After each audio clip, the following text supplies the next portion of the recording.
The workers' opposition, which was entirely proletarian in its following, grew up amongst the communist trade unionists during the course of 1919. Like the name Leftcommunist, this was not a name of their choosing, but a name of abuse which was applied to them by Lenin. In fact, the term workers' opposition was typically used by the intelligentsia in the Social Democrat underground to describe unruly proletarians. Despite the designation of this group and the left communists as an opposition trend, neither were in any true sense opposition groups, especially this one, because they in no way opposed the official communist program. The workers' opposition had only targeted various policies promoted by the party in 1920 and 1921, policies which they felt deviated from a proletarian program. There is no precise date for the group's origin, no founding congress or conference. Kollontai would emphasize that the opposition had a popular upbringing, highlighting as a positive aspect the fact that all of its leaders were lower-level members of the party. The movement had spawned from worker distress over the usage of bourgeois specialists in industrial management. Additional issues concerning the opposition's leadership was the increasing bureaucratization and militarization of the party, and the decrease in the proletarian composition of the party. All of this, in their eyes, meant that the party was losing contact with the masses. The original leaders of the workers' opposition were prominent trade unionists of proletarian origin. Its members included, but were not limited to, Alexander Shlyapnikov, Alexander Kollontai, the one exception to the proletarian rule, Sergei Medvedev, Yuri Litvinov, Ivan Kutuzov, Alexei Kiselyov, Mikhail Vladimirov, Alexander Tolokontsev, Ginrich Bruno, Mikhail Chelysev, and Kirill Orlov. Despite there not being a specific date in which this group is created, the origin of what would later become the workers' opposition can be found in 1919, at the 8th Party Congress of the Russian Communist Party Bolsheviks. At this Congress, a new party program was adopted, officially replacing the old one adopted at the 2nd Congress of the RSDLP in 1903. Within the program, in the economic section, was a paragraph on the role of unions in Soviet society. It states that, by Soviet law and established practice, trade unions already participate in all local and central bodies that manage industry. Trade unions should further concentrate in their hands all management of the economy as a single economic unit. In this way, they will secure an indissoluble link between central state management, the economy, and the laboring masses. Trade unions should to the greatest extent possible attract the masses into directing the economy. The participation of trade unions, and through them the masses, in directing the economy is the chief means for the struggle against bureaucratization of Soviet power's economic system. Moreover, it will make it possible to have actual popular control over the results of production. This one paragraph was what Barbara C. Allen states was the, quote, linchpin of the platform of the workers' opposition. Thus, it was at this moment that the movement had its first beginnings. Since the control of the industry by the unions was quite literally now party policy, Schlapnikov, who had always called for increased union control, immediately criticized the actual situation which was occurring in Russian industry. He attacked the practice of relying on specialists in the industry, arguing that the workers should be trained as managers instead. Schlapnikov was against the use of harsh disciplinary actions on workers as a means to improve productivity. As an alternative to compulsion, he advocated for incentive measures, arguing that the state should remove pay caps and implement piecework-based pay as a means to increase productivity. However, Schlapnikov would soon be forced to take a leave of medical absence due to complications from the concussion he had suffered in the car crash in 1917. But, in his place, other union leaders vocalized their concerns as well. They complained greatly about the fact that the economic councils and the Soviets were pushing the unions out of economic activity. They also took issue with the fact that they had little control in the larger factories, which were instead subordinate to the Vyshenka, the Supreme Economic Council. The party, for its part, had viewed the desires of the union leaders for more economic control as a threat to party leadership as a whole. Zinoviev, for example, would constantly emphasize that the party was the greatest form of struggle that the working class had, and that nothing could go beyond it. More specifically, he said that the party was, quote, the highest synthesis of all forms of struggle by the working class for its emancipation from capitalist slavery. When Schlapnikov returned from leave in August, he was elected to the Communist Faction Bureau of the All-Russian Central Council of Trade Unions, ARCCTU, but he would be removed from this position in a re-election after just 1 month. As the military threat to the regime began to die down in December 1919, critics who had silenced themselves for the sake of the war effort began to speak once more. Schlapnikov was one such critic. He would now draw up a comprehensive concept on how union management of the economy would work following the Bolsheviks' victory in the Civil War, which by now was all but guaranteed. He argued that the party should now be preparing the unions for their new role as masters of the national economy. But before then, and following his return from the Caspian Front in January 1919, he had noticed that there was a marked decrease in the proletarian composition of the party. He started to raise complaints about the mass presence of non-worker and petty bourgeois elements in the party. Indeed, during the course of the war, many of the militant and conscious working class members of the party had been removed from party work by the war or had died at the front. In their stead, new members were taking their place. From the perspective of Schlapnikov and other proletarian leaders, the party was now being infiltrated by hostile elements which they believed were setting up bureaucratic barriers between the center and local bodies of the party. Following the Eighth Party Congress, he would again attack the party leaders for allegedly ignoring resolutions declaring that they would work to bring more workers into all governing bodies of the Republic. Because of Shlyapnikov's consistent advocacy for the unions, he was reassigned to the Revolutionary Military Committee of the 16th Army on the Western Front, where he would be far from Moscow, far from party discussions, in a way, just as Trotsky would begin to propose his plans for the reconstruction of the economy in the fall of 1919. This sort of politically motivated reassignment was common practice for quote-unquote dissidents. In his mini-exile, Schlapnikov would write to Lenin complaining about being placed in an area that had no important duties. He requested for either a return to his union activities or to be given a more important post somewhere else.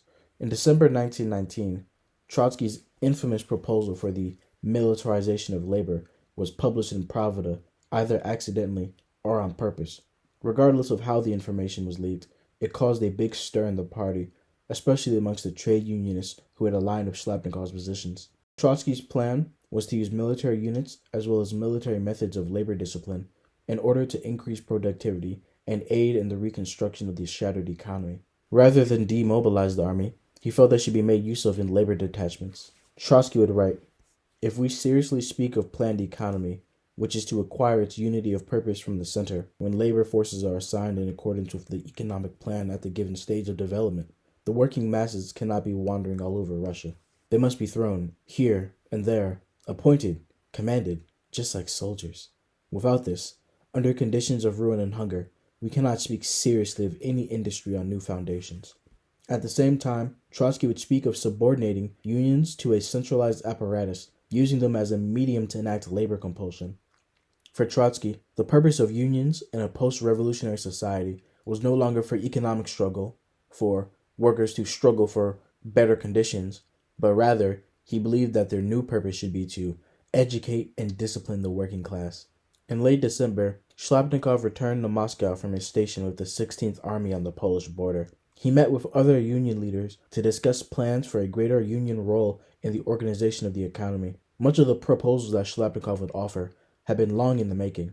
They hadn't been a response to Trotsky's scheme, but had grown out of his early proposals following the Eighth Party Congress. Still, he was quite opposed to Trotsky's methods and fought vehemently against them. One of Schlapnikov's biggest issues with the labor armies of Trotsky was that he believed that Trotsky's plan would destroy worker initiative. He had, however, accepted the necessity of militarist measures, but he put a greater emphasis on the role of the unions in his plan. Acknowledging that only military commissariats could effectively implement the mobilization of workers for industry, he stipulated that the unions should guide mobilization, a position that nevertheless reflected the growing acceptance of militarist methods. From his point of view, union guidance would prevent the kind of disaster that had occurred in Astrakhan in March 1919. Party leaders must have been alarmed by the prospect of unions having military forces at their disposal. Schlapnikov firmly believed that the only way that the devastation of the industry could be surmounted was by the use of the organized proletariat, which meant the workers represented by their trade unions. Schlapnikov's vision was as such. Unions should make practical plans to revive transport and increase the supply of fuel and raw materials, and should decide how many workers each branch of industry required, with first priority going to industries that process raw materials. Then, unions should register all skilled and unskilled workers and summon them back to work as needed from the countryside, the army, and government institutions. In off hours, factory workers would use their skills and facilities to repair and manufacture agricultural equipment for local peasants in return for food and other daily necessities that peasants could supply.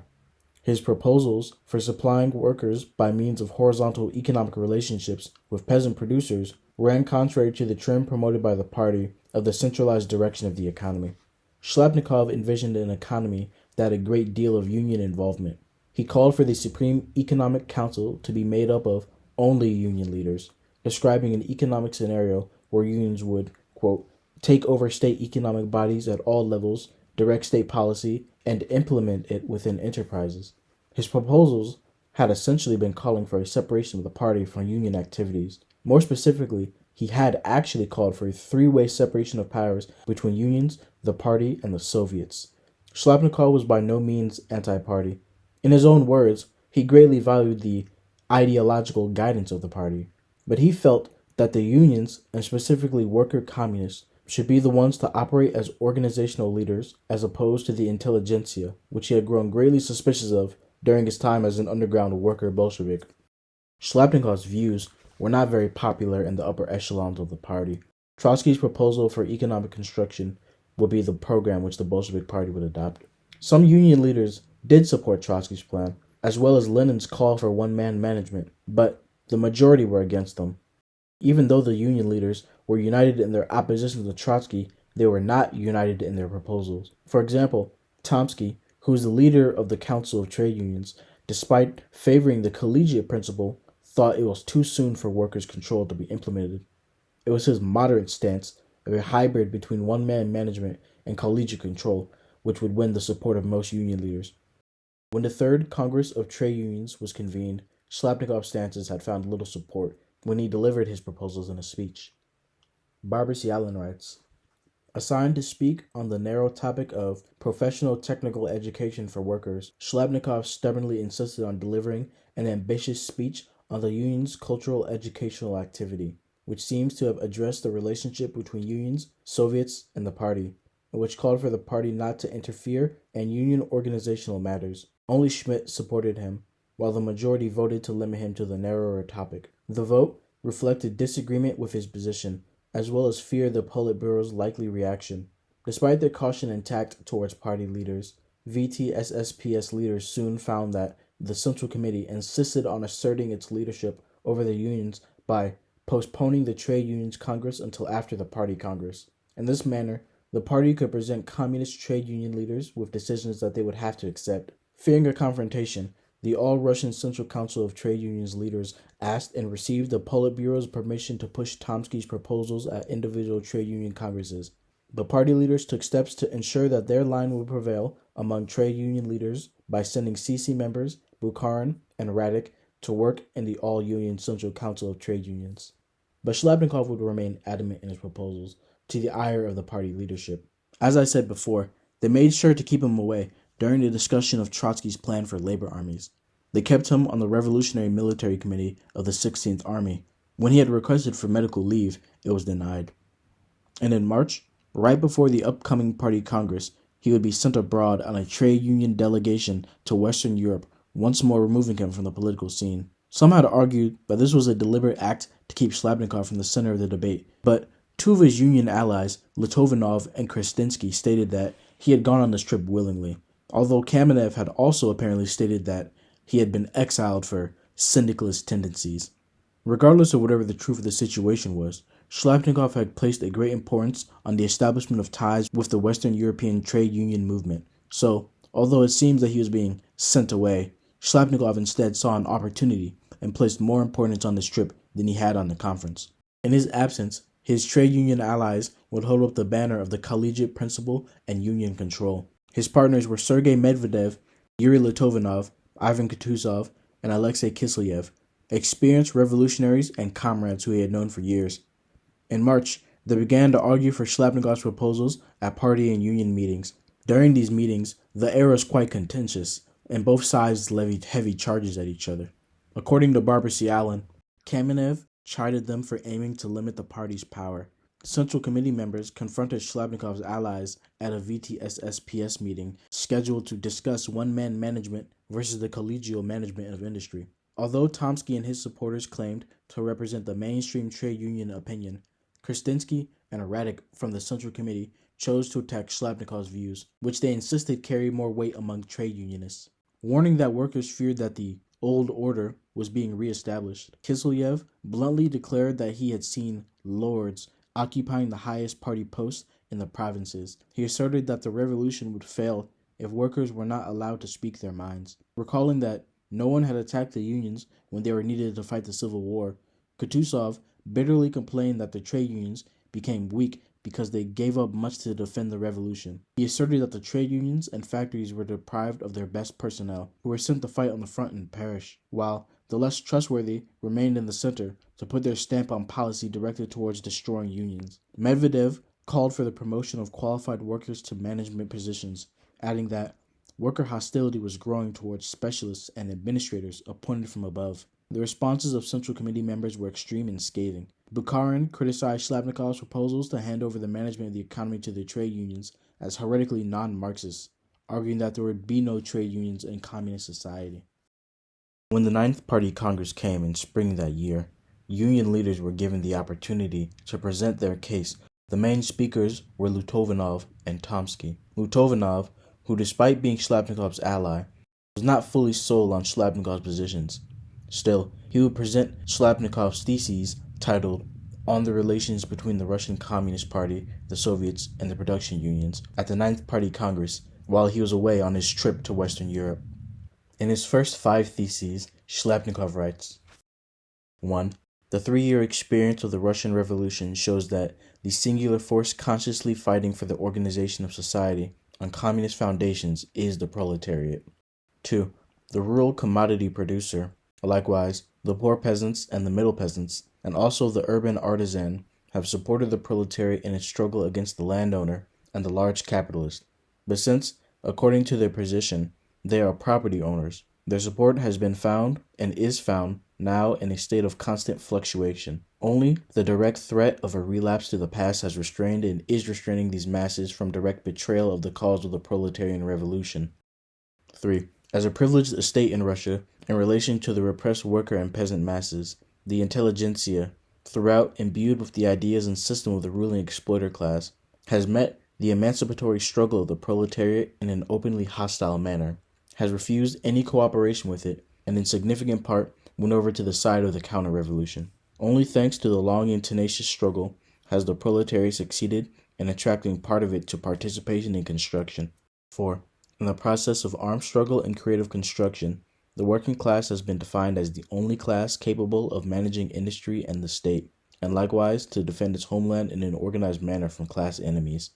5.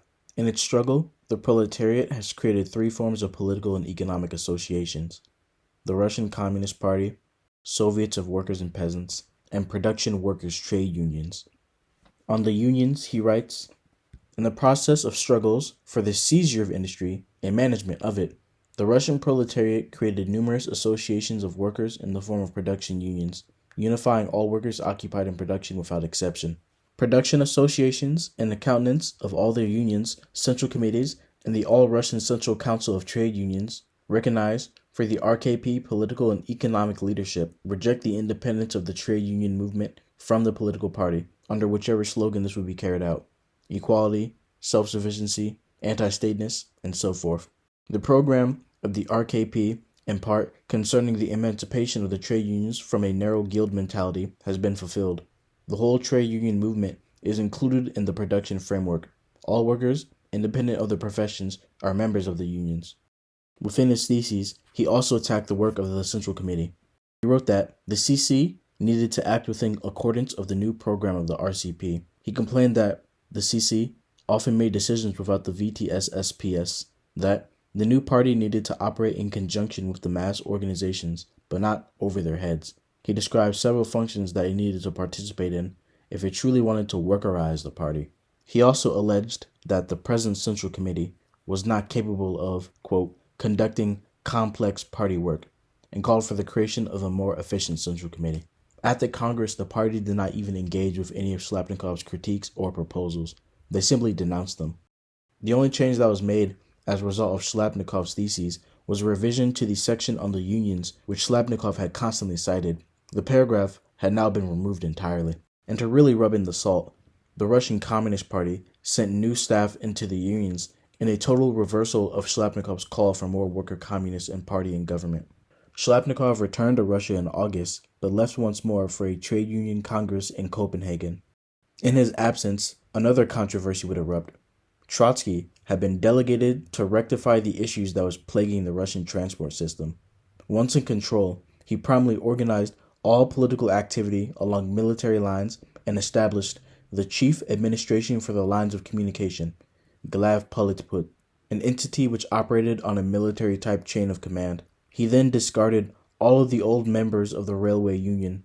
In the place of the previous rail management was Sekran, a combination of the Commissariat of Transport, political apparatuses, and railway unions, along with the whole rail and water transport system. Trotsky, as the head of this new government agency, was finally given the opportunity to implement and test his labor policies. He also wanted to absorb the unions into the centralized apparatus and appoint their leadership, because he felt that the unions on their own would not effectively apply the measures of compulsion that he wanted to implement. You can read more on Sekran in Chapter 14 of Shapiro's The Origin of the Communist Autocracy, where he demonstrates how unpopular the institution was and the damage it did to Trotsky's political career.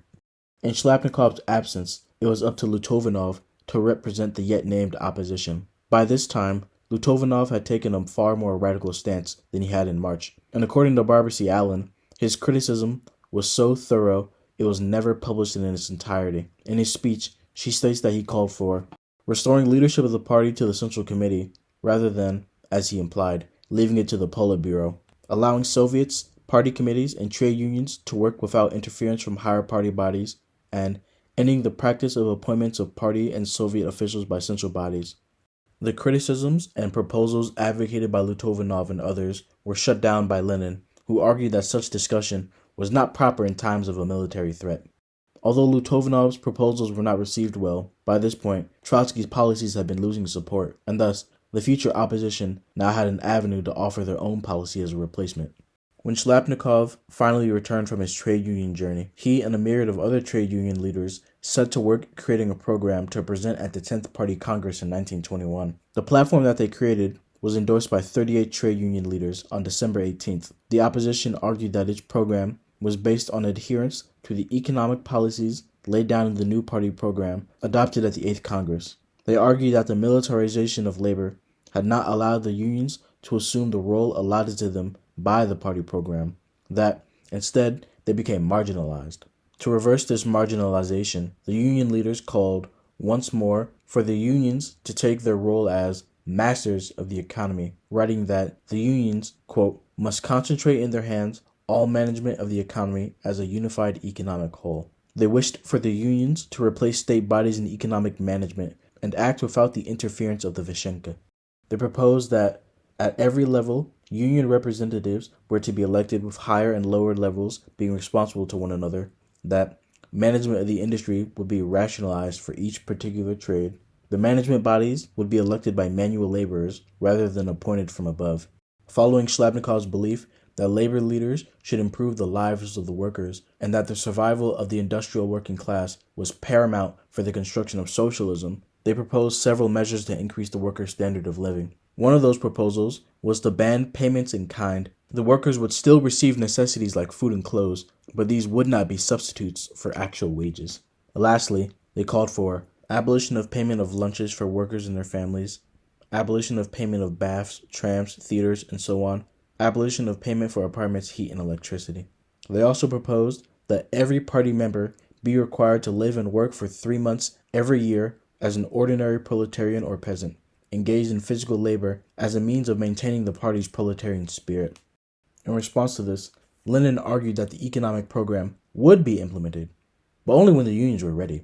At the same time, he and other party leaders alleged that the program of the opposition, and the opposition itself, represented an anarcho-syndicalist, petty bourgeois deviation. They also attempted to slander the group by associating them with the Mensheviks. In 1923, Trotsky would write, "Revolutionary syndicalism, which was in France in many respects the precursor of present-day communism, has acknowledged the theory of the active minority, that is, of the party, but without openly becoming a party, It has thereby prevented the trade unions from becoming, if not an organization of the whole working class, at least of its broad masses. The communists are not afraid of the word party, for their party has nothing in common and will have nothing in common with the other parties.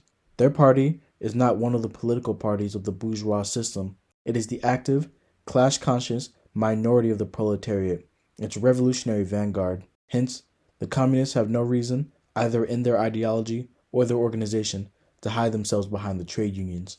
So, for the Bolsheviks, the defining characteristic of syndicalism was a repudiation of party struggle and political activity. The syndicalists in Europe can indeed be described as non-political socialists. However, Schlapnikov was not at all opposed to party rule or political struggle. He argued that his positions were not syndicalist because they did not repute political struggle or the party's role as leader, which he had already emphasized several times before. He also stated that he was not in favor of decentralization of production or the union apparatus, all of which were core tenets of so-called anarcho-syndicalism. The workers' opposition recognized the authority of the Communist Party and instead wished for an equal partnership between the union and the party. They also favored centralism over federalism, even though Shlyapnikov himself had called for a separation of powers. When the Bolsheviks reigned supreme, anarchist elements still remained. The self-identifying syndicalists in Russia at the time had found no kinship with the workers' opposition. The label of syndicalist, therefore, in this scenario, is misapplied,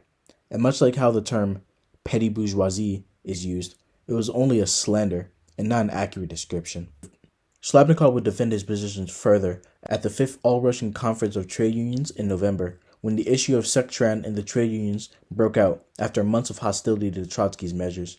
At this conference, he levied harsh attacks at Trotsky, Bukharin, and Rykov.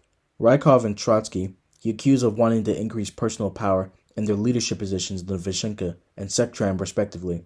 In an attack on Trotsky and Bukharin, he spoke of how lawyers and journalists who had only just joined the party didn't know a thing about actual management when compared to union leaders who had several years of experience. According to Barbara C. Allen, he also, quote, found it ironic that Trotsky, who has become an inveterate trade unionist only in 2 months, tried to teach delegates the history of trade unions and their purpose. In response to the criticism, Trotsky advocated for the total subordination of the unions to the state. It was from this conference that the trade union debate would be birthed. Support for either Trotsky or Lenin on the question of the trade unions had split the Central Committee. Now, within the trade union debate, there existed 3 major programs. Firstly was the program of Trotsky and Bukharin. These two desired for the total subordination of the unions to the state. In their view, this would eliminate parallelism of administrative functions between the unions and the state. Trotsky even called for replacing the word trade and union for production instead. Any and all opposition that Trotsky received to this program, he would simply dismiss as the, quote, manifestation of Kautskian Menshevik SR prejudices. Second was the program of Lenin. Lenin had previously supported Trotsky's plan, but had fell afoul of his position. Now he opposed labor armies, and instead of the total subordination advocated by Bukharin and Trotsky, he supported a degree of independence for the unions. However, this independence was nowhere near what the workers' opposition desired. Rather, in Lenin's plan, the union's independence would only be limited to an educational role. For Lenin believed that if the unions were governmentalized, they couldn't do this effectively. He also had taken issue with Trotsky's idea that the unions did not need to defend the interests of the workers, since, apparently, a workers' state represented the will of the workers. According to Lenin, the workers, quote, must use these workers' organizations for the defense of the workers from their state and for the defense by the workers of our state. These policies advocated by Lenin would be called the Platform of the 10, since it was signed by 10 Central Committee members in January 1921. Lastly was the platform of the workers' opposition, who had once more argued for the unions to take control over economic policy and management. Their position was basically the inverse of what Trotsky advocated. Instead of the state taking over the unions would be taking over some administrative functions from the state, albeit not superseding the party. The workers' opposition believed that all administrative functions should be elected and responsible to organize workers, i.e., unions.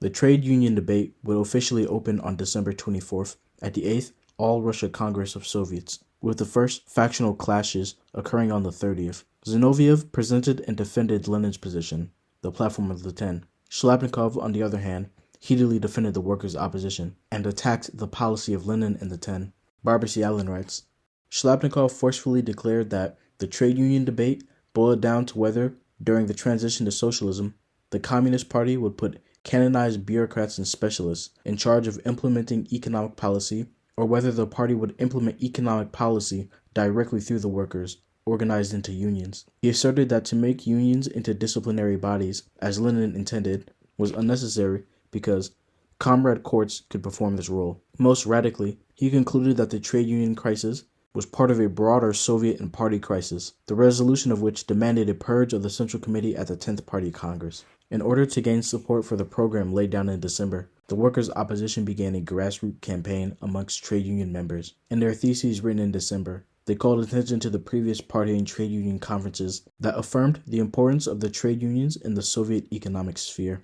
They cited the first All-Russian Congress of Trade Unions in January 1918, the Second Congress in February 1919, the 8th Congress of the Russian Communist Party in March 1919, and they declared that the Third Trade Union Congress had, quote, confirmed the basic decisions of the earlier two. But the party, it seems, was not following the resolutions adopted at these congresses.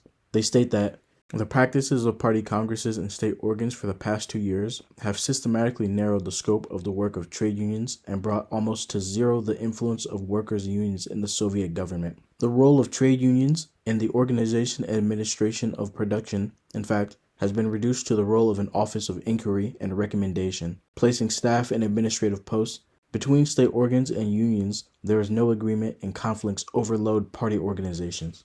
To this end, they argued that the sidelining and decline of union prominence was a sign of a hostile bourgeois element within the party, displaying class hostility against the proletariat. That, quote, the effort observed at present to evade putting into practice decisions of the Party Congress on the role and task of the trade unions in the Soviet government attests to the direct distrust of the strength of the working class. Once more, they decried the present system of bureaucratic management, which they stated was impeding economic reconstruction and killing workers' initiative, writing that, quote, the system of building economic policy by a bureaucratic path over the heads of the organized producers by means of functionaries, appointees, dubious specialists, has given birth to a duality in management of the economy, involving constant conflicts between factory committees and the management of enterprises, between unions and economic organs. All the while, the economic crisis loomed ever nearer and risked inflaming ever further resentment from the working class. The solution then, as it always was for them, was unions. The workers' opposition stated that the best way to increase productivity was by executing economic policy through the unions, that union management was also workers' management. The unions would act on the collegiate principle and workers' democracy, coordinating a bottom-up system that made elected officials responsible to their local organizations rather than the higher authority which appointed them. By this way, the workers' opposition believed that the party could now dispatch of the specialists and work more efficiently to solve the economic crisis. Thus, for the workers' opposition, the unions, which they called schools of communism, were meant to both uplift the workers, but also to engage them in the active running of affairs, which also served to fight the growing bureaucratic tumor that they felt was plaguing the party. Throughout Russia, the workers' opposition had varying degrees of support. In some areas, they completely dominated in party debates and conferences. In others, the views of Lenin or Trotsky reigned supreme. It was hard, however, for the opposition to challenge the authority and clout of Lenin, who wielded a great deal of respect amongst all communists, but also had far greater resources than they did. Slanderous tactics were also used. Along with the charge of syndicalism, the workers' opposition was also accused of anti-Semitism in association with the Black countries. The publication of the platform of the workers' opposition, which had been signed on the 18th of December, had also been delayed by Bukharin till January 25th. Their platform had been released much later than any of the other proposals involved in the debate. Lutovanov was so dismayed by the events that occurred, he requested to resign from the VTS-SPS and work abroad, something which was denied the year before, but this time accepted in January. He would be recalled back to Russia in December 1923, but in May 1924, he committed suicide over his disillusionment with the NEP. While Lutovanov had given up, Schlapnikov remained adamant. However, the workers' opposition was losing support. At the 10th Party Congress, the workers' opposition would fight one last fight. It was around this time that probably its most famous member, Alexandra Kollontai, had finally joined. The reason that she had only involved herself now, after almost 2 years of struggle by Schlapnikov, was because Schlapnikov had only now recently appealed to his former lover to write something about the group. The result was her famous pamphlet, Rabochaya Opozitsiya, the Workers' Opposition.